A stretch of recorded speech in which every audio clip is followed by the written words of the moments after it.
ሰላም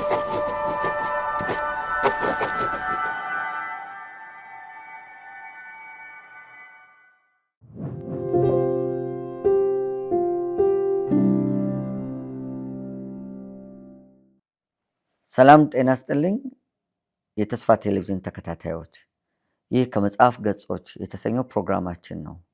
በመጽሐፍ ገጾች ፕሮግራማችን ውስጥ የተለያዩ ፕሮግራሞች አሉን። አንዱ የገማርያ ጓዳ የተሰኘው ፕሮግራማችን ነው። ዛሬ እንጀምራለን። በዚህ ፕሮግራም የተለያዩ መጽሐፎችን እያነበብን ትንሽ ፍንጠቃ ወይም ሪፍሌክሽን ለመስጠት እንሞክራለን። ዛሬ ሾተልና መስቀል የተባለ አዲስ መጽሐፍ ነው የምንጀምረው። ከኛ ጋር ስለሆናችሁ እናመሰግናለን። ከእግዚአብሔር ቃል ከትንቢተ ኤርምያስ ምዕራፍ 36 ከቁጥር 8 አንድ ክፍል አነባለሁ። የኔር ልጅ ባሮክ ነቢዩ ኤርምያስ የነገረውን ሁሉ አደረገ። በእግዚአብሔርን ቤተ መቅደስ የእግዚአብሔርን ቃል ከብራናው ላይ አነበበ። የይሁዳ ንጉሥ የኢዮስያስ ልጅ ሆነው ኢዮአቄም በነገሰ በ5ኛው ዓመት በ9ኛው ወር በኢየሩሳሌም የሚኖረው ሕዝብ ሁሉና ከይሁዳ ከተሞች የመጡት ሰዎች በእግዚአብሔር ፊት ጾም አወጁ። ባሮክም በብራና ላይ የተጻፈውን የኤርምያስን ቃል በእግዚአብሔር ፊት በላይኛው አደባባይ አዲሱ በር በሚባለው በቤተ መቅደሱ መግቢያ ላይ በሚገኘው በጸሐፊው በሳፋን ልጅ በገማርያ ክፍል ውስጥ ሆኖ ለሕዝቡ ሁሉ አነበበው።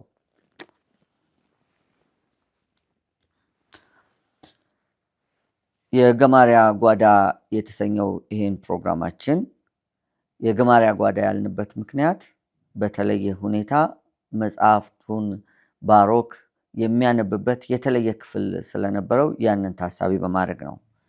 ከዚሁ ተነስተን ሾተልና መስቀል የተሰኘውን መጽሐፍ በግርማዊ የተተረጎመውን በዴቪድ ዊልከርሰን የተጻፈውን መጽሐፍ ከዛሬ ጀምሮ መተረክና እንዲሁም ደግሞ ትንሽ ፍንጠቃ መስጠት እንጀምራለን። በዚህ በሾተልና መስቀል መጽሐፍ ላይ በጣም በርካታ የሆኑ ታሪኮችን እናገኛለን። እምነትን፣ ጽናትን፣ ጸሎትን፣ መንፈስ ቅዱስን፣ በመንፈስ ቅዱስ መመራትን፣ ራእይን ይዞ መውጣት የሚያስከትለውን አደጋና ውጣውረድን፣ ተስፋ መቁረጥን፣ እንደገና ደግሞ በተስፋ ውስጥ ደግሞ ለምልሞ መጓዝን ከዚህ መጽሐፍ እንማራለን።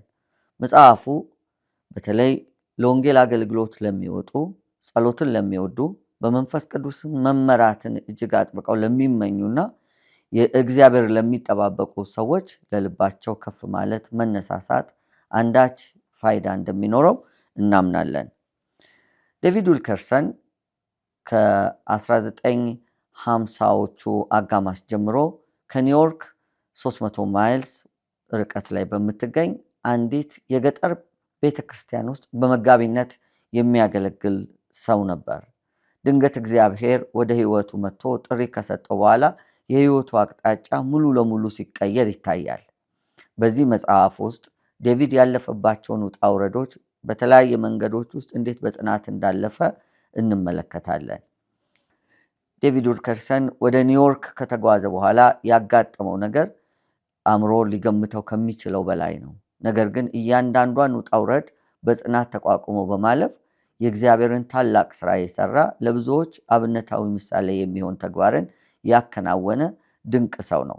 ስለዚህ ወደኋላ ተመልሰን እንደ አውሮፓውያን አቆጣጠር ከ1950ዎቹ አጋማሽ ጀምሮ ያሉትን ታሪኮች በተለይም በዛን ጊዜ የነበረችውን አሜሪካ ከሁለተኛ የዓለም ጦርነት በኋላ የነበረባትን ውጣ ውረድ አልፋ በማገገም ላይ የነበረችው አሜሪካ አኗኗር፣ መንፈሳዊነት፣ ባህል እንዲሁም ደግሞ የአገልጋዮች ኑሮና ውጣ ውረድን የምናይበት ይሆናል።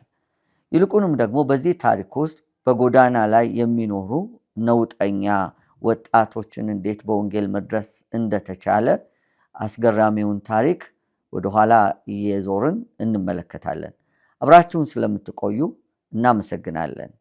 ከዚህ በኋላ ከዴቪድ ዊልከርሰን የሾተልና መስቀል መጽሐፍ ወይም ዘ ክሮስ ኤንድ ስዊች ብሌድ ከተሰኘው መጽሐፍ በግርማዊ ከተተረጎመው መጽሐፍ የመጀመሪያውን ክፍል ሰምተን እንመለሳለን። አብራችሁን ስለምትቆዩ እናመሰግናለን።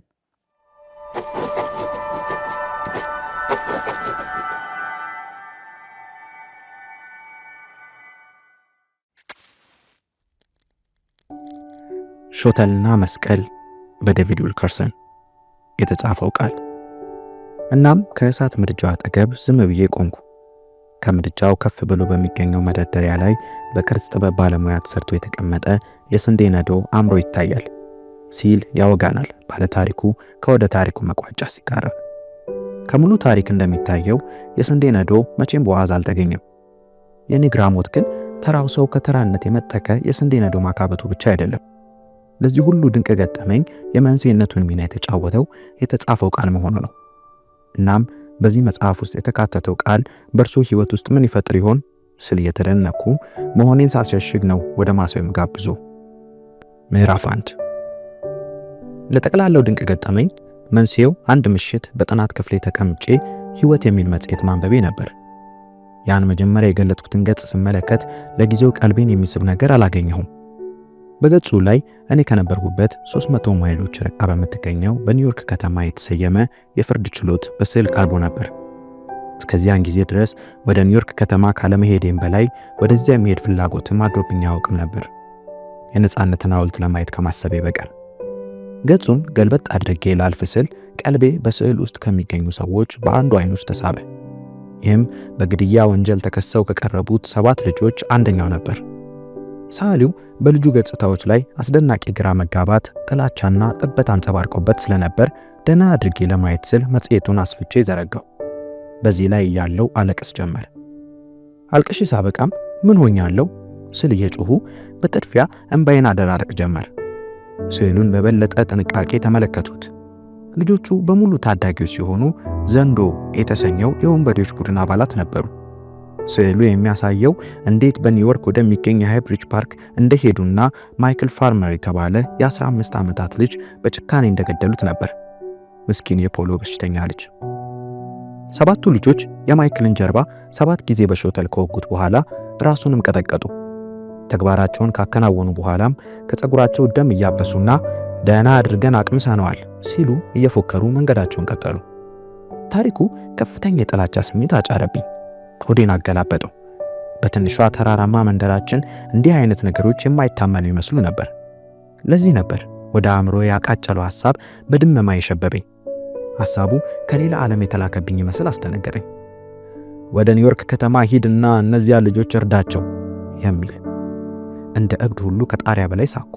እኔ ወደ ኒውዮርክ ልሄድ? አንድ የገጠር ሰባኪ ምንም ወደማያውቀው ስፍራ ራሱን ሊዘፍቅ? ወደ ኒውዮርክ ከተማ ሂድና እነዚያ ልጆች እርዳቸው። ሐሳቡ በጩኸቴ ተደናግጦ እንደመሄድ እዚያው ተገትሮ ቀረ። ከኔ ሐሳብና ስሜት ነፃ ሆኖ በግልጽ ይታወቀኝ ነበር። ይህ ሞኝነት ነው። እንደዚያ ስላሉት ልጆች የማውቀው ነገር የለኝም፣ ለማወቅም የምፈልገው አይኖረኝም። ይሄ ሁሉ ፋይዳ አልነበረውም። ሐሳቡ ንቅንቅ አላለም። ወደ ኒውዮርክ መሄድ ነበረብኝ። በተጨማሪም አሁኑኑ የፍርድ ችሎቱ እየተካሄደ ሳለ መሄድ ነበረብኝ። የዚህ አይነቱ ህይወት ለኔ ምን ያህል የማይመስል እንደሆነ ለመረዳት የዛን መጽሔት ገጾች እስከገለጥኩበት ጊዜ ድረስ ምን ያህል የተረጋጋ ህይወት እመራ እንደነበር መረዳቱ አስፈላጊ ነው። የተረጋጋ አርኪ ህይወት ኖር ነበር። በፊልስበርግ ፔንሲልቬኒያ ተራራማ ስፍራ የምትገኘውና እኔ የማገለግላት አናሳዋ ቤተክርስቲያን ቀስ በቀስ አድጋለች። ይህም በመሆኑ አዲስ የቤተክርስቲያን ህንጻና አዲስ የአገልጋዮች መኖሪያ ቤት ከመስራታችን ባሻገር ጠቀም ያለ የሚስዮን በጀት መድበን ነበር። ይህ ለኔ ትልቅ እድገት ነበር። ከ4 ዓመታት በፊት እኔና ገወን የባዶ መስባክ እጮች በመሆን ለመጀመሪያ ጊዜ ወደ ፊልስበርግ ስንመጣ ቤተክርስቲያኒቱ የራሷ የሆነ ህንጻ እንኳን አልነበራትም። ይህም በመሆኑ 50 አባላት የሚገኙበት ማህበረ ምዕመናን በግለሰብ መኖሪያ ቤት ይሰባሰቡ ነበር። ምድር ቤቱን ለቤተክርስቲያን፣ ፎቁን ደግሞ ለአገልጋዮች መኖሪያነት በማድረግ የመስባክ ኮሚቴው እየተዟዟረ በሚያስጎበኘን ወቅት የገወን ተረከዝ በአገልጋዮች መኖሪያ ቤት ወለል አካባቢ በነበሩ ጉድጓድ ውስጥ እንደተዘፈቀ አስታውሳለሁ። ግዙፉ ቁመናቸውን በቀለማት ባጌጠ የጥጥ ቀሚስ ውስጥ የሰወሩት አንዲት የቤተ ክርስቲያን ሴት ቤቱ መጠነኛ ጥገና ያስፈልገዋል ሲሉ አመኔታቸውን ገለጹ። የሴቲቱ ጣቶች እንደተሰነጣጠቁና በሰንጣቃዎቹም አካባቢ የተዛመቱ ቆሻሻዎች እንደነበሩ አስተዋሉ። ከዚያም እናንተው ዞር ዞር ብላችሁ ጎብኙ ብለው መንገዳቸውን ቀጠሉ። ግወን ብቻዋን ፎቁን ትጎበኝ ጀመር። ብዙም ሳይቆይ የበር አዘጋጓ ነገሩ እንዳልጣማት መሰከረልኝ። የገዘፈ ችግር የተከሰተው ግን የምግብ ማስቀመጫውን ሳጥን በከፈተች ጊዜ ነበር። ከፍተኛ የጩኸት ድምፅ አሰምታ ወደ ፎቁ ስትሮጥ ሰማዋት። ወደዚያው ደርሼ ሳይ 7 ወይም 8 የሚሆኑ ቋቁርና ትላልቅ በረሮዎች ለመሸሽ ሲጣደፉ አገኘዋቸው።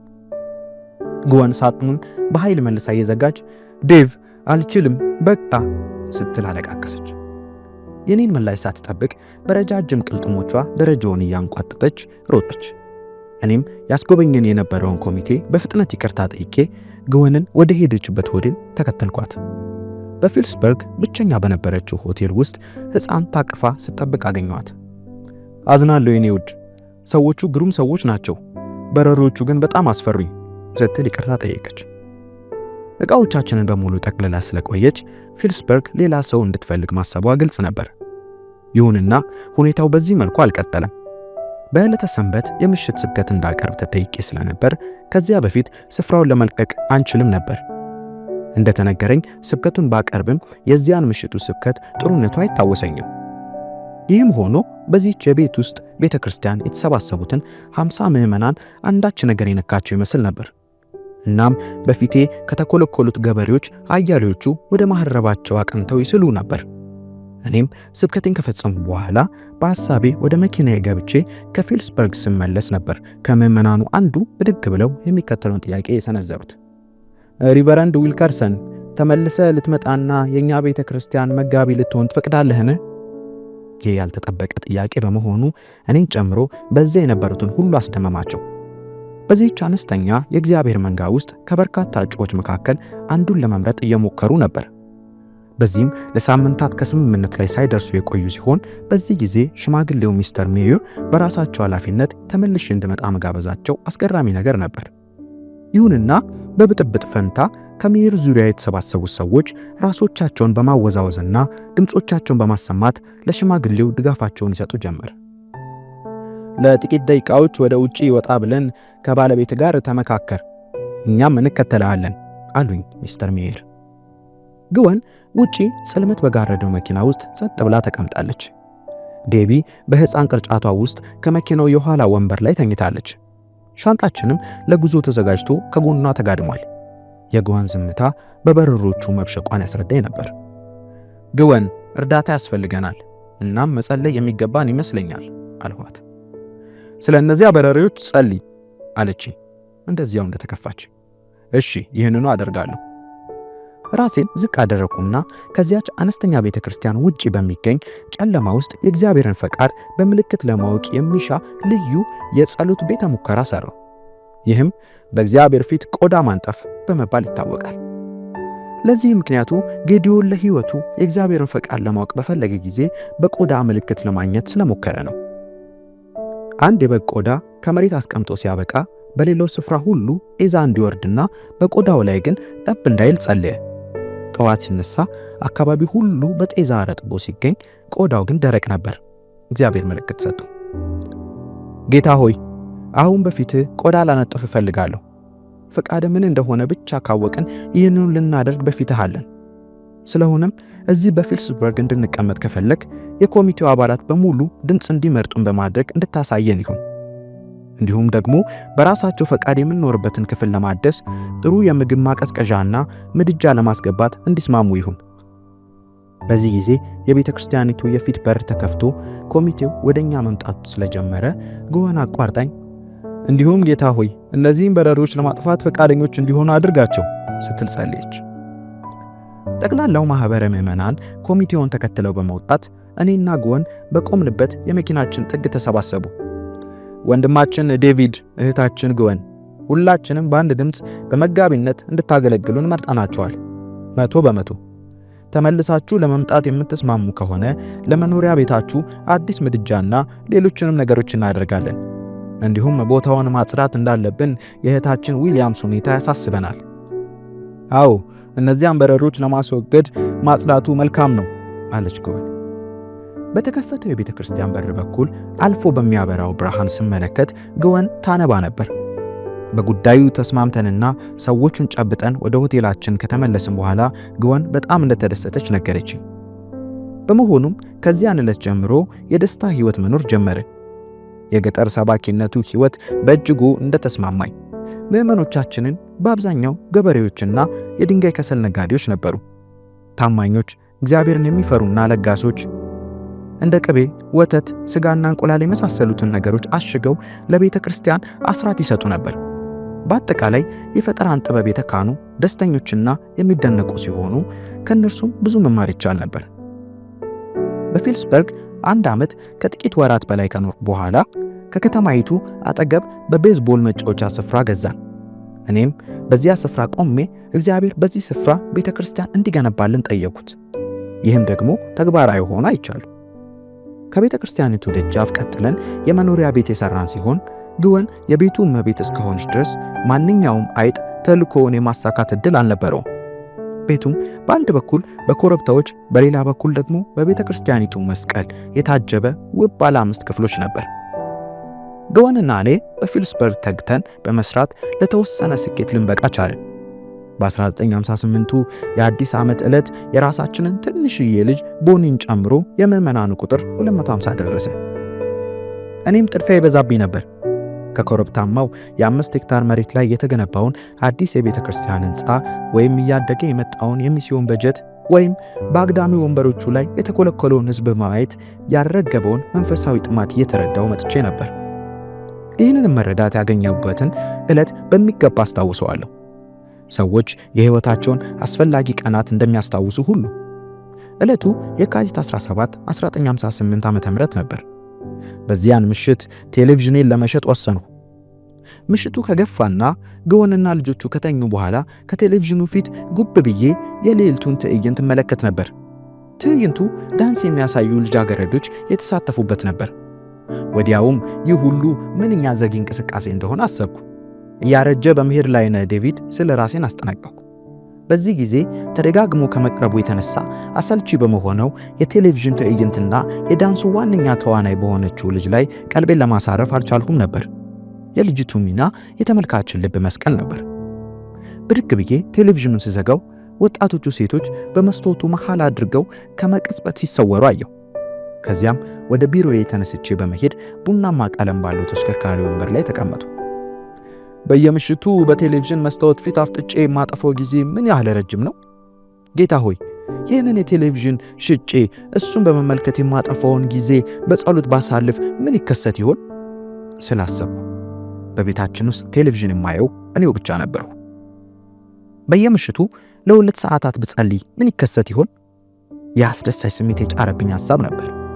በቴሌቪዥን ፈንታ ጸሎት ተክቶ ውጤቱን ማየት።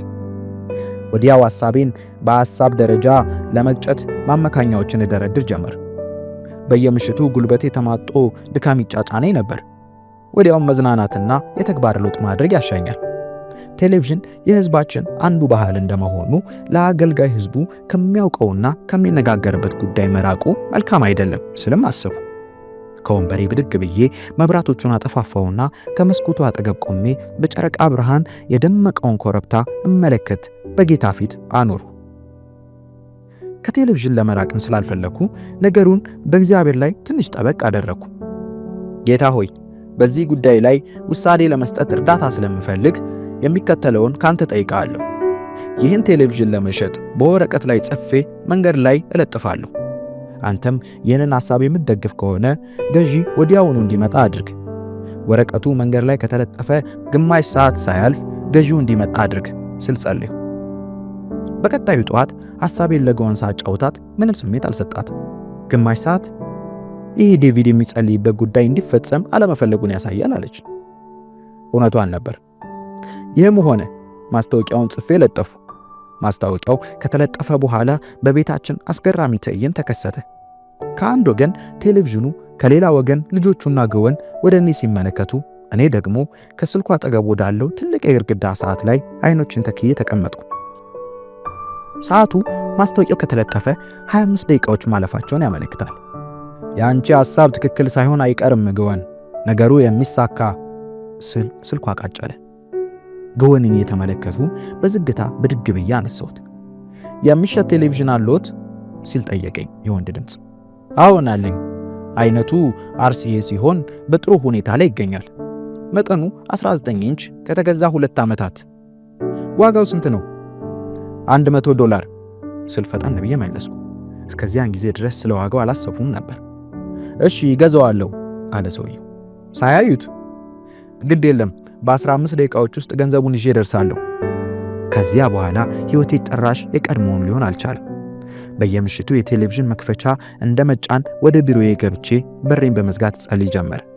መጀመሪያ አካባቢ ጊዜው የሚጎተት እየመሰለኝ እረፍት የለሽ እሆን ነበር። ከዚያም በዘዴ የተቀነባበረን የመጽሐፍ ቅዱስ ጥናት እንዴት የጸሎት ሕይወቴ አካል እንደማደግ ተማርኩ። ከዚህ በፊት መጽሐፍ ቅዱስን ከዳር እስከ ዳር አንብቤ አላውቅም ነበር። እንዲሁም የልመናና የምስጋና ጸሎቶችን ሚዛናዊ ማድረጉ ምን ያህል አስፈላጊ እንደሆነ ተገነዘብኩ። በምስጋና ብቻ 1 ሰዓት ሙሉ ማሳለፉ ምንኛ ግሩም ነው! ይህ ሕይወትን ሁሉ እንደ አዲስ አቅጣጫ የሚመራ ታላቅ ነገር ነበር። ከነዚህ የምሽት የጸሎት ጊዜያት በአንዱ ዕለት ነበር ሕይወት የተሰኘውን መጽሔት ማንበብ የጀመርኩት። ያን ዕለት ባልተለመደ ሁኔታ ስቅበጠበጥ ነበር ያመሸሁት። ልጆቹ አያቶቻቸውን ለመጠየቅ ከጎን ጋር ወደ ፒትስበርግ ሄደው ስለነበር ቤት ውስጥ ብቻዬን ነበርኩ። ስለሆነም ለረጅም ጊዜያት በጸሎት ቆየሁ። በዚህ ጊዜ ይበልጥ ወደ እግዚአብሔር የቀረብኩ መስሎ ቢሰማኝም ለማላውቃቸው ምክንያቶች የከበረና የገዘፈ ሐዘን ይጫጫነኝ ነበር። ይህ ሁሉ ጭነት አንድ ጊዜ ከላይ ላይ በመከመሩ ምን ሊሆን እንደሚችል ያሰብኩ ደነቅ ነበር። የማይገቡኝን ትእዛዛት እንደተቀበልኩ ያህል ሲከብደኝ ቆየሁ። ምንድነው እየተናገርከኝ ያለኸው ጌታ ሆይ ስል ጠየቅኩ። በእኔ ላይ የሆነ ያለውን ለመረዳት በመሻት በጥናት ክፍሌ ውስጥ ወዲያ ወዲህ አልሁ። ከመጻፊያ ጠረጴዛዬ ላይ የሕይወት መጽሔት ተቀምጧል። እጄን ዘርግቼ ላነሳ ሲጀምር ራሴን በሌብነት ያዙ። በጸሎት ሰዓት መጽሔት በማንበቡ ወጥመድ ልጠመድ አልፈለኩም ነበር። አሁንም በቢሮ ውስጥ እንጎራደድ ጀመር። ይህም ሆኖ ወደ መጻፊያ ጠረጴዛዬ በቀረብኩ ጊዜ ሁሉ ቀልቤ በመጽሔቱ ይሳብ ነበር። ጌታ ሆይ እዚያ መጽሔት ውስጥ መለከት ዘንድ የምትሻው ነገር አለ ስል ድምፄን አውጥቼ ጠየቅኩት። ጸጥታ በሰፈነበት ክፍል ውስጥ ድምፄ ድንገት ነጎድጓዳማ ጩኸት እያስተጋባ ከምድረ በዳው በመጠቀ ነገር ዳር እንዳለው ሁሉ ልቤ ድው ድው እያለ በተሽከርካሪ ወንበሬ ላይ ቁጭ ብዬ መጽሔቱን ገለጡ። ወዲያውም የ7 ልጆችን ምስል የሚያሳይ ስዕል ተመለከትኩና የእንባ ዘለላዎች ከዓይኖቼ ይንጠባጠቡ ጀመር። ቀጣዩ ዕለተ ረቡዕ በቤተ ክርስቲያን የጸሎት ስብሰባ የሚደረግበት ቀን ነበር። ለጉባኤተኞቹ ከ6 እስከ 8 ሰዓታት ማካሄድ ስለጀመርሁ አዲስ የጸሎት ሙከራዬና ከዚያም ስለወጣው አዲስ አስገራሚ ሐሳብ ለመግለጽ ወሰኑ። ረቡዕ ምሽት በረዶ የበረታበት ብርዳማ የክረምት አጋማሽ ሆኖ ተገኘ። ስለሆነም ብዙ ሰዎች ሊመጡ አልቻሉም ነበር። እንደተገነዘቡት ገበሬዎቹ ከተማ ሲደርሱ ነፋስ የቀላቀለው ኃይለኛ በረዶ እንዳይወርድባቸው ፈርተዋል። አርፍደው የደረሱት አንድ ፍኝ የከተማ ነዋሪዎች ቢሆኑም የመጨረሻዎቹን አግዳሚ ወንበሮች ይዘው ተቀምጠዋል። ይህም ለሰባኪ ጉባኤው ቀዝቃዛ እንደሆነ የሚጠቁም መጥፎ ምልክት ነበር። በዚያ ምሽት ስብከት ለማቅረብ አልሞከርኩም። ተነስቼ በቆምኩ ጊዜ አንድ የማሳያችሁ ነገር ስላለ ወደፊት ጠጋ ጠጋ በሉ ስል ጠየቅኳቸው። ከዚያም መጽሔቱን ገልጬ እንዲያዩት አደረኩ። የእነዚያን ልጆች ፊት በደንብ ተመልከቱ አልኋቸው። ቀጥሎም እንዴት በእንባ ጠብታዎች እንደታጠፉና ወደ ኒውዮርክ ከተማ ሄጄ እነዚህን ልጆች ለመርዳት እሞክር ዘንድ ግልጽ ትዕዛዝ እንደተቀበልኩ ነገርኳቸው። ምዕመኖቼ በአግራሞት ተመለከቱ። ሐሳቤ ከቶውንም ያልገባቸው ሲሆን እኔም ምክንያቱን አውቀው ነበር። ማንም ሰው ለእነዚህ ልጆች የሚኖረው ተፈጥሯዊ ስሜት ጥላቻ እንጂ ርኅራኄ ሊሆን አይችልም። ከዚያም አስደናቂ ነገር ተከሰተ። ለጉባኤተኞቹ ወደ ኒውዮርክ ለመሄድ እንደምፈልግና ዳሩ ግን ለዚህ የሚሆን ገንዘብ እንደሌለኝ ነገርኋቸው። በዚያን ምሽት ጥቂት ሰዎች ብቻ ከመገኘታቸውና የተገኙትን ቢሆኑ እኔ ለማድረግ የምሞክረው ነገር ካለመረዳታቸው ባሻገር ምዕመኖቼ አንድ በአንድ ወደፊት ተራምደው በቅዱስ ቁርባኑ ጠረጴዛ ላይ ምጽዋት አስቀመጡ። ምጽዋቱ $75 ተቆጠረ። ይህም ወደ ኒውዮርክ በመኪና ደርሶ ለመመለስ የሚበቃ ገንዘብ ነበር። ዕለተ ሐሙስ ለጉዞ ተዘጋጀው። ለግዋን ስልክ ደውዬ ሁኔታውን ብገልጽላትም የምናገረው የገባት አልመሰለኝ። እውነት ይህ የመንፈስ ቅዱስ ምሪት ነው ብለህ ታስባለህ ስትል ጠየቀች። አዎን አስባለሁ የኔ ውድ። መልካም፣ ወፍራም ካልሲዎችን መያዝ እንዳለብህ አትዘንጋ። ሐሙስ ዕለት ገና ከማለዳው የቤተ ክርስቲያኒቱ የወጣቶች ዳይሬክተር ከነበረው ከማይልስ ሁቨር ጋር ወደ አሮጌዋ መኪናዬ ውስጥ ገባው። የሸኘን ሰው አልነበረም። ይህም ጉዞ በሌሎች ወገኖች ዘንድ ሙሉ ለሙሉ ተቀባይነት እንዳልነበረው የሚያመለክት ነበር። ይህም የተቀባይነት እጦት የሌሎች ብቻ ሳይሆን የራሴም ችግር ነበር። ከዓለም ሕዝብ ሁሉ ለምን እኔ ብቻ ሕይወት የሚለውን መጽሔት ቅዳጅ ይዤ ወደ ኒውዮርክ እንደሚሄድ እጠይቅ ነበር። አሁንም እንኳ በማያቸው ጊዜ የልጆቹ ፊት ለምን እንደሚያሳዝነኝ እጠይቅ ጀመር። በመጨረሻም የፔንሲልቬንያ ማዞሪያ በምሻገርበት ጊዜ ፈራው ማይልስ ስል ተናዘሱ። ምን አስፈራ? የሞኝነት ተግባር እያከናወንኩ እንዳልሆን፣ ይህ የራሴ የእብደት እርምጃ ሳይሆን የእግዚአብሔር ምሪት እንደሆነ የማረጋግጥበት መንገድ ቢኖር ወድ ነበር። ከዚያም ለጥቂት ጊዜ ጸጥ ተባብለን እንሄድ ጀመር። ማይልስ እርሱን ለማየት ስለፈራው ፊት ለፊት ቀጥ ብዬ መለከት ጀመር። አንድ ነገር ብትሞክርልኝስ? መጽሐፍ ቅዱስህን ገልጠ ጣቴ ያረፈበትን የመጀመሪያ ምንባብ አንብብልኝ። ማይልስ አንዳች አጓጉል እምነት እንደማካሄድ አድርጎ በሚወቅስ እይታ ከገረመመኝ በኋላ ያልሁትን ፈጸመልኝ። ከኋላ መቀመጫ መጽሐፍ ቅዱሱን ተንጠራርቶ አወጣ። አይኖቹን ከጨፈነና ራሱን ወደ ኋላ ካዞረ በኋላ መጽሐፍ ቅዱሱን ከፍቶ ጣቱን ከገጹ ላይ አሳረፈ። መጀመሪያ ለራሱ ካነበበ በኋላ ወደ እኔ ዞሮ ሲመለከት ቃኘሁት። ዳሩ ግን አንድም ቃል አልተነፈሱ። እህስ በልቅሶ የሚዘሩ በደስታ ይለቅማሉ፣ በሄዱ ጊዜ ዘራቸውን ተሸክመው እያለቀሱ ተሰማሩ፣ በተመለሱ ጊዜ ግን ነዷቸውን ተሸክመው ደስ እያላቸው ይመጣሉ ሲል አነበበ ማይልስ። ምንባቡ መዝሙረ ዳዊት ምዕራፍ 125 ከቁጥር 5 እስከ 6 ነበር። ከዚህ በኋላ ደስ እየተሰኘን ነበር የኒውዮርክ ጉዟችንን ይቀጥል ነው። ይህ ለረጅም ጊዜያት የሚኖረን የመጨረሻው ማበረታቻ በመሆኑ በጣም ጥሩ ነበር።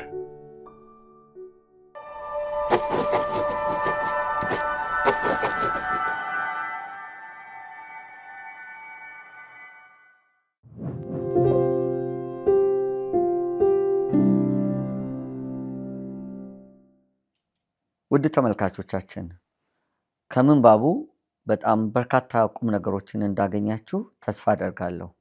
በመቀጠል ከምንባቡ ውስጥ ያሉ ዋና ዋና ነገሮችን ለመፈንጠቅ ወይም ሪፍሌክት ለማድረግ እሞክራለሁ። በዚህ ክፍል ላይ ዴቪድ ዊልከርሰን ከባለቤቱ ከግወን ጋራ በገጠራማዋ ከኒውዮርክ 300 ማይልስ ርቀት ላይ በምትገኘዋ ቤተክርስቲያን ለአገልግሎት እንዴት እንደተጠራና እንዴት እንደወሰነ የሚያሳየው ታሪክ አለ። አስቀድሞ ዴቪድ የሚጀምረው አንድ ታሪክ እየተረከልን ነው። ይህም እጁ ላይ አንድ መጽሔት ድንገት እንደገባ፣ ያ መጽሔት በአጋጣሚ ነው እጁ ላይ የገባው። ያን መጽሔት በሚያነብበት ጊዜ 7 ልጆች አንድ ወጣት በእነሱ ዕድሜ ያለ የ15 ዓመት ወጣትን እንዴት በአሰቃቂ ሁኔታ እንደገደሉት የሚተርክ ታሪክ ነው በመጽሔቱ ላይ የተጻፈው። ማንም ሰው ያንን መጽሔት አንብቦ የልጆቹን ታሪክ አንብቦ ከልጆቹ ጋር ሊወግን አይችልም። ለዴቪድ ግን የተሰማው በተለየ መንገድ ነው። ዴቪድ ይህንን ታሪክ ሲተርክ በምልሰት ወደኋላ ይሄድና እዛ ሁነት ውስጥ እንዴት እንደተገኘ ይነግረናል። አንድ ወቅት ላይ ዴቪድ ረጅም ሰዓት በየምሽቱ ከ2 ሰዓት በላይ ቴሌቪዥን በማየት በቴሌቪዥኑ ላይ ይቆይ ነበር እና አንድ ቀን ለምንድን ነው ቴሌቪዥን እያየው ይሄን ያክል ሰዓት የማጠፋው የሚል ሐሳብ ይገባበታል እና ቴሌቪዥኑን ሸጦ በዛ ቴሌቪዥን በሚያይበት ሰዓት መጸለይ እንዳለበት ልቡ ይሰማዋል እና ያንን ለማድረግ በሚነሳሳበት ጊዜ ለየት ያለ ነገር ያደርጋል። እሱ ቁርበት ማንጠፍ የሚለው ወይም ምልክትን ከጌታ ዘንድ መቀበል የሚለው አንዳች የሆነ ምልክት ከእግዚአብሔር መቀበል ሲፈልግ የሚያደርገው የተለየ ልምምድ አለው። ይሄ ልምምድ ሁላችን ላይ የሚሰራ ላይሆን ይችላል። ዴቪድ ግን በተደጋጋሚ ከዚህም በኋላ ባሉት የታሪኮቹ ክፍሎች ውስጥ በተደጋጋሚ ሲፈጽመውና ሲጠቀመው ይታያል። ምንድን ያደረገው ዴቪድ ቴሌቪዥኑን ስለመሸጥ እያሰበ ያንን ቴሌቪዥን በ30 ደቂቃ ውስጥ አንድ ሰው መጥቶ በሚለው ዋጋ ከገዛው የእግዚአብሔር ፈቃድ ነው ቴሌቪዥኑን መሸጤ ብሎ ነው የሚያስበው። ለባለቤቱ ሲነግራት እንደውም በእርግጥ ቴሌቪዥኑን ለመሸጥ እንዳልፈለገና በ30 ደቂቃ ውስጥ የሚሆን ነገር ስለሌለ ሐሳቡን በዛው ጸንቶ ለመኖር ቴሌቪዥኑን በየማታው እያየ ለመቀጠል የፈለገ እንደሚመስል አድርጋ ተሳልቃበት ትተዋለች። ነገር ግን አስደናቂ በሆነ ሁኔታ ቴሌቪዥኑን ዴቪድ በ30 ደቂቃዎች የመጨረሻዎቹ ሰከንዶቹ ሽጦ $100 ከዛን ጊዜ ጀምሮ በየምሽቱ ጸሎት መጸለይ ይጀምራል። መጀመሪያ ላይ ጸሎቱን ሲጀምረው ቀላል አልነበረም። በጣም ከባድ ነበረ። አሰልቺ ሆኖበት ነበረ እና ጊዜው በጣም ይረዝምበት ነበር። በኋላ ግን እየተለማመደው በሄደ ቁጥር በጣም እየወደደውና እየተደሰተበት ነው ሄደው። አንድ ምሽት ድንገት ከጸሎት ክፍሉና ቢሮ ውስጥ የተቀመጠች መጽሔት አይኑን ትስበዋለች። ወደ መጽሔቱ መሄድ በደል መስሎ ታየው። ምክንያቱም በጸሎት ሰዓት መጽሔት ማንበብ እንደ ነውር ይቆጥረው ስለነበረ ቴሌቪዥኑን የሸጠበት ምክንያት ለጸሎት መሰዋት አስፈላጊ ሆኖ ስላገኘው ነው። ነገር ግን የዛን ቀን ወደ መጽሔቱ ይሳባል እና በጸሎት መንፈስ ውስጥ ሆኖ ፈራ ተባ ያለ መጽሔቱን አንስቶ ያነባል እና አንድ ወጣት በጣም በአሰቃቂ ሁኔታ የተገደለ ኒውዮርክ ውስጥ ስለሱ ነው የሚነገረው። የፖሊዮ ታማሚ የነበረ ወጣት ነው። በሽተኛ ነው። በሱ ዕድሜ በሚገኙ ወጣቶች በጩቤ ተጨቅጭቆ የተገደለ ወጣት ታሪክ ነው እዛ ላይ ያለው እና ያንን በሚያነብበት ጊዜ ልቡ በጣም ይነካል እና ዴቪድ እንደገና ወደኋላ ተመልሶ ሌላ ታሪክ ይተርክልናል። እንዴት የዛች ቤተክርስቲያን መጋቢ እንደሆነ የገጠሯ ቤተክርስቲያን መጋቢ እንዴት እንደሆነ ወደኋላ ተመልሶ ይተርክልናል። ከ4 ዓመት በፊት ወደዛች ቤተክርስቲያን በሚመጣበት ጊዜ አገልግሎ ለመሄድ ያሰበ ይመስላል እንጂ በዛው ለመኖር የወሰነ አይደለም። ነገር ግን የቤተክርስቲያኒቷ የዛች የገጠሯ ቤተክርስቲያን ምእመናን በጣም ይወዱታል እና መጋቢያቸው እንዲሆን እሱም ባለቤቱም ይለምኗቸዋል ወይም ጥያቄያቸውን ያቀርቡለታል። ነገር ግን ደስተኛ አልነበረም። በተለይ ባለቤቱ ደስተኛ አልነበረችም። ምክንያቱም ምቹ ሁኔታ አልነበረም። ምንም የሚስብም ነገር በዛች ቤተክርስቲያን አካባቢ አልነበረም።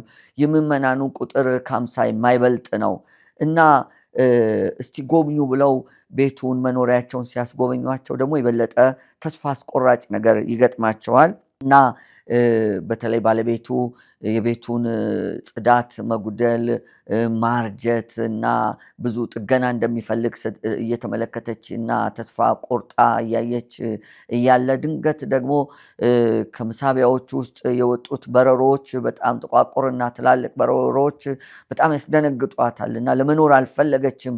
እንደውም ወደ መኪናው ሄደች፣ በእንባ ውስጥ ሆነች። እነሱ ደግሞ ጥያቄያቸውን የቤተ ክርስቲያኒቷ ምእመናን ጥያቄያቸውን ገፉበት።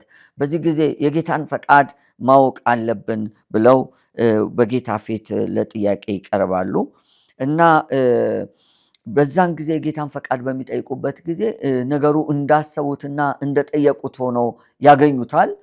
ምንም እነዚህ ሰዎች በዛ አካባቢ ለመኖር ፍላጎቱ ባይኖራቸውም በተለይ ገወን የተባለችው የዴቪድ ባለቤት ለመኖር ፍላጎት ባይኖራትም ነገር ግን ከነበረው ሁኔታ አንጻር የጌታ ፈቃድ ገፍቶ ከመምጣቱ አንጻር በዛ ለመገኘትና ደግሞ በመጋቢነት አገልግሎት ለመቆየት ፈቃዳቸውን ይሰጣሉ። በአጭር ጊዜ ውስጥም ቤተክርስቲያኒቷ እነሱ ማገልገል ከጀመሩ በኋላ መለወጥ ትጀምራለች። በብዙ ነገር እመርታ ታሳያለች። በ4 ዓመት ውስጥ የምእመናኑ ቁጥር ከ50 ወደ 250 ይጠጋል። በነዛ ጊዜዎች ውስጥ ነው እንግዲህ አንድ ቀን ጌታ ድንገት ዴቪድን ልቡን ነክቶ ቴሌቪዥን እያየ የሚያመሽባቸውን ከንቱ ጊዜያቶቹን ሰውቶ ለጸሎት እንዲንበረከክና ይልቁንም ደግሞ ረጅም ሰዓት ከ1 ሰዓት በላይ እግዚአብሔርን በማመስገን ብቻ እንዲቆይ ያደረገው። ይህም ለዴቪድ ትልቅ መንፈሳዊ መነቃቃትን አምጥቶለታል። ደስታም በውስጡ ገብቷል። በዚህ ጊዜ ውስጥ ነው ድንገት የነዛን ልጆች የተመለከተው። በችሎት ውስጥ ያሉ እነዛን ልጆች ተመለከታቸው እና ልቡ ስለነሱ በጣም ተንሰፈሰፈ፣ ራራላቸው። እንዴት እንደሚያገኛቸው ማሰብ ጀመረ እና አንድ ቀን ድንገት ወደ ኒውዮርክ ሂድና እነዚህ ልጆች አገኛቸው የሚል ድምፅ፣ የመንፈስ ቅዱስ ድምፅ እንደሰማ ይመስለዋል። ይህንን ድምፅ ይዞ እያሰላሰለ እያሰበ ደግሞ ለተወሰኑ ደቂቃዎች ይቆያል። ለተወሰኑ ቀኖች ይቆያል። ነገር ግን ነገሩ እየገፋ በመምጣቱ ምክንያት ዴቪድ ሊቋቋመው አልቻለም። ስለዚህ ነገሩን ይዞ ወደ ቤተ ክርስቲያን ምዕመናን ዘንድ ይደርሳል። እንደ አጋጣሚ ሆኖ ወይም እንደ ድል ሆኖ ያ ቀን ጥሩ ቀን አልነበረም ማለት ይቻላል። ጭጋጋማ ወይም የበረዷማ ወቅት ነበረ። ብዙ ምዕመናን ከእርሻ ቦታቸው በቶሎ ወደ ቤተ ክርስቲያን ስላልመጡ የምሽቱ ፕሮግራም ላይ የተገኙት ምዕመናን በጣም ጥቂት ብቻ ነበሩ። ለእነርሱም ያየውንና እግዚአብሔር የተናገረውን ነገር ካካፈላቸው በኋላ በፍጥነት ወደ ኒውዮርክ ሄዶ እነዚህ ልጆች ማግኘት እንዳለበት ይነግራቸዋል። ምዕመናኑ የተናገረው ነገር እጅግም ባይገባቸውም እንኳ እያንዳንዳቸው መጥተው መባ ይሰጣሉ። ለጉዞ የሚሆነውን ወደ $70 አካባቢ ያገኛል። በወቅቱ ያ ብር ወይም ገንዘብ ወደ ኒውዮርክ ሄዶ ለመመለስ በቂ ሆኖ ያገኘዋል። እና በማለዳ ለመሄድ በሚነሱበት ጊዜ ከወጣት ፓስተሩ ጋር ተነስተው ለመሄድ በሚዘጋጁበት ጊዜ ያን ያክልም ብዙ ሰው መጥቶ አልሸኘውም። ይሄ ደግሞ ምን ማለት ነው? በጉዞው ላይ ቤተክርስቲያኒቷ ወይም ምዕመናን ብዙም እንዳላመኑበትና ለመተባበርም ያን ያክል ልባቸው ዝግጁ እንዳልነበረ፣ ራእዩና ሸክሙ በዴቪድ ልብ ውስጥ ብቻ እንደነበረ እንረዳለን። ከዛም ዴቪድ ተነስቶ ረጅሙን የኒውዮርክን ጉዞ ይያያዘዋል። በኪሎ ሜትር ሲሰላ ከ520 ኪሎ ሜትሮች በላይ ነው የሚሆነው እና በጣም ረጅም ርቀት ነው ጉዞ የሚሆነው እና ያንን ጉዞ ለመጓዝ በጠዋት ይጀምራል ከወጣቱ ፓስተር ጋር። ኒውዮርክ አካባቢ ሲቃረብ ወደ ኒውዮርክ ከተማ በሚገባበት ጊዜ ለገጠሩ አሽከርካሪ ለዴቪድ ዊልከርሰን በጣም ነገር ሁሉ ግራ የሚያጋባ ይሆንበታል። ወዴት እንደሚሄድ አያውቅም። በወቅቱ ኒውዮርክ ከ8 ሚሊዮን ሰው በላይ የነበረባት ናት። በጣም ትርምስምስ ያለች ናት። ጸጥተኛ ከሆነው ከገጠር ከተማ ለመጣው ለዛ ሰው አስቸጋሪ ይሆንበታል። እግዚአብሔር እንዴት ነገሩን ሊፈጽምለት እንደሚችልም አላወቀም። እንደውም ልቡ መራድ ይጀምራል። ቅዠትም ያየ ይመስለዋል፣ ወይም በቅዠት ውስጥ ያለ ይመስለዋል። እግዚአብሔር በእርግጥ እንደተናገረው እርግጠኛም እንኳን መሆን አልቻለም። ስለዚህ መኪናውን ድንገት መንገድ ላይ ያቆምና አጠገቡ የነበረውን የወጣት ፓስተር እስቲ እጅህ የያዘውን ወይም ደግሞ እጅ የገለጠውን የመጽሐፍ ክፍል ግለጥና አንብብልኝ ይለዋል። ይሄ በጣም ተስፋ የቆረጠ የተጨነቀ ሰው፣ የሚያደርገው ነገር ያጣ ሰው የመጨረሻ ውሳኔ ይመስላል። በእርግጥ እንዲህ አይነት ልምምዶች ብዙም የተለመዱ አይደሉም። ግን ገለጥ አድርጎ ሲያነብለት መዝሙር 126 ላይ ያለውን ቃል ያነባል። ያም ክፍል በለቅሶ የሚዘሩ በደስታ ነዷቸውን እየሰበሰበው ይመለሳሉ የሚለው ነው። እሱን ክፍል ነው የሚያገኘው በእኛ ትርጉም ላይ መዝሙር 126 ላይ የሚገኘው ማለት ነው፣ ብዙ የመጽሐፍ ክፍሎች ላይ እና ይህንን መዝሙር ካነበበ በኋላ ልቡ ሞቅ ይላል። ወደ ኒውዮርክ ጉዞውን ይጀምራል። ነገር ግን እንደተባለው በኒውዮርክ ውስጥ ያየው ወይም ወዴት እንደሚሄድ አያውቅም። ዝም ብሎ መንገዱ እንዳሳየው ጉዞውን ይጀምራል ማለት ነው እና ከዚህ ክፍል የምንረዳው ነገር ይሄ ሰው ጸልዮአል። እግዚአብሔር ምሪትን ሰጥቶታል። መንፈስ ቅዱስም እንደተናገረው እርግጠኛ ነው። ምንም እንኳን እርግጠኛ ባይሆኑም የቤተ ክርስቲያኒቱ ምዕመናን ከሱ ጋር ቆመዋል። ለአገልግሎት ተሰማርቷል። የት እንደሚደርስና የት ጋር እንደሚያቆምም የሚያውቀው ነገር የለም እና ይሄ በጣም አጓጊ መጽሐፍ ክፍል ነው። እግዚአብሔር ተናግሮ ከወጣ በኋላ የሚሆነውን ነገር ጭልም ብሎ እንደዚህ ሲታይ ልብን መቼስ በጣም ይፈትናል። ከዚህ በኋላ ምን ይሆን? ዴቪድ እግዚአብሔር እንደተናገረው ያለው ነገር ተፈጽሞ እነዚህ ልጆች ያገኛቸው ይሆን? እነዚህ ልጆች እስካገኛቸው በኋላ ለእነዚህ ጨካኝ ልጆች ምን ሊያደርግላቸው ይችላል? ከችሎቱ ወይም ከዳኞች እጅ ወይም ከሕግ አካላት አስመልጦ ወንጌል ሰብኮ ለውጦ ለፍሬ ያበቃቸው ይሆን? ቀጣዩን ክፍል በምዕራፍ 2 አብረን እንከታተላለን። ሰላም ሁኑ።